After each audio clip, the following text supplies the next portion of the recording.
Welcome to Heart, Soul, Mind, and Strength, where we work toward loving God with everything that makes us human. Today we're going to take a look at rights, what they are, where they come from. We'll break them down into the categories of positive and negative rights. Let's get into it. Over the last couple of decades, it seems like I've heard a good deal of ballyhoo about rights. Various groups of people are protesting this or that government agency or elected official about rights being violated or taken away or not recognized or what have you. But when some of these people talk about rights, what is it they're talking about? What is it they mean? Well, first, as I typically like to do, let's define rights. A right is a fundamental principle that applies to all people by virtue of them being human. They're universal, though not necessarily universally recognized. But because they're fundamental, they're not dependent on factors like race or political affiliation or economics, age, education. Typically, rights protect freedoms. They can be broken down into two major categories, positive and negative. First, let's take a look at what negative rights are, then we'll get into positive rights. So a negative right essentially negates certain actions from being allowed. For example, my right to personal property is such that it disallows another person from taking my stuff. This and other negative rights were largely addressed by the Founding Fathers when they wrote the Declaration of Independence, the Constitution, and the Bill of Rights. On the other hand, positive rights require certain actions. A right to health care, for instance, would be a positive right because it requires one or more medical professionals to do something when I need medical care. This is the primary difference between positive and negative rights. So let's take a closer look at some negative rights and where they come from. The founding document of the United States of America is the Declaration of Independence. In this document, Thomas Jefferson mentions that we are, quote, endowed by our Creator with certain unalienable rights. A nod to the same divine authority from the Magna Carta of 1215, when the king was forced to recognize that he himself was under the authority of a divine ruler. Because they come from an authority higher than the government can neither eliminate nor violate these rights without proper justification. While there may be times that a particular right has to be waived, those situations tend to require a lot of scrutiny to justify due to the fact that these rights are so fundamental to being human. So let's take a look at these negative rights. What exactly are they? Well, Jefferson notes a couple of them explicitly in the Declaration: life, liberty, the pursuit of happiness.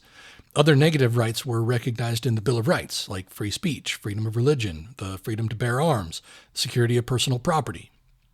Now, on the other hand, when it comes to positive rights, there's much less information in the founding documents.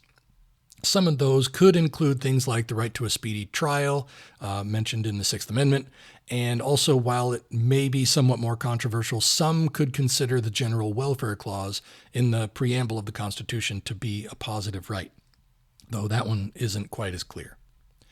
Some of the more contentious issues in modern culture seem to be around topics of various claims to rights such as healthcare or housing or abortion, education.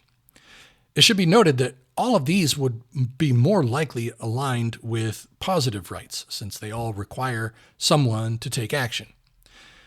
And when I think about it, I can't help but pose the question as to whether or not these sorts of things are rights in the first place. I don't doubt that these things are good to have, but does the fact that they're beneficial automatically mean that they should be fundamental rights? I don't see how that follows.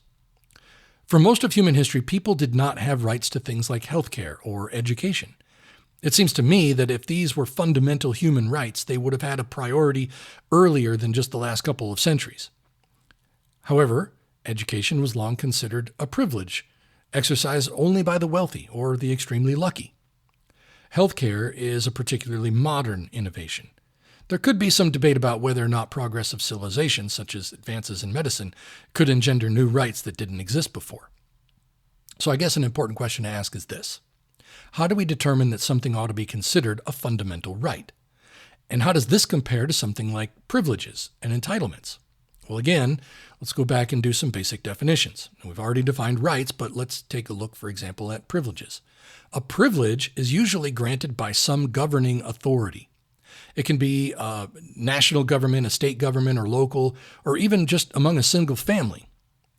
These are not universal like rights, but they require certain conditions or qualifications. Also, unlike rights, they can be revoked at the discretion of the one who granted them. A driver's license is an excellent example of a privilege. If you violate traffic laws, your license can be revoked.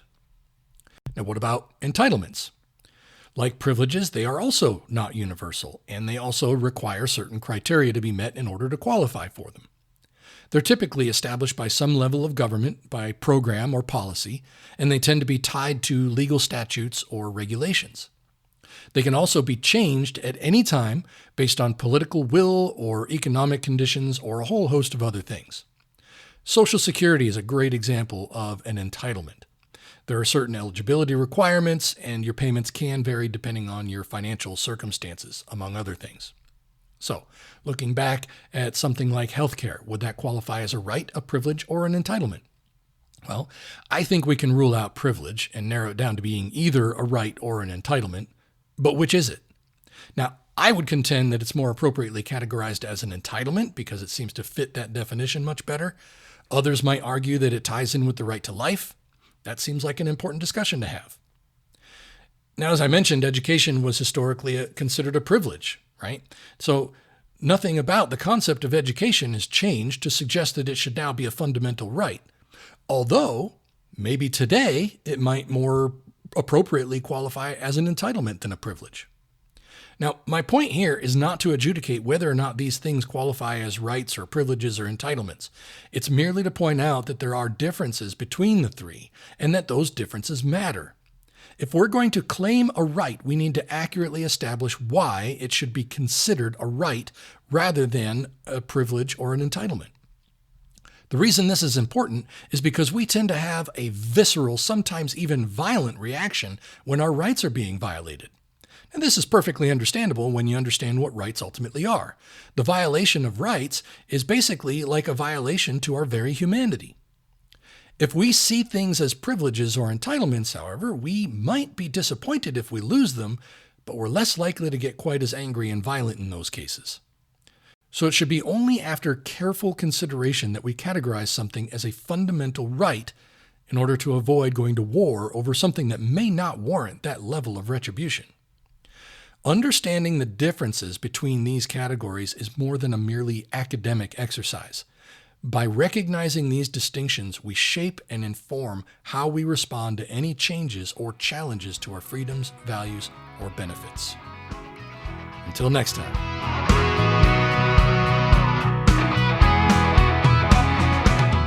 Thanks for listening to Heart, Soul, Mind, and Strength. I hope this was helpful and maybe a little thought-provoking for you.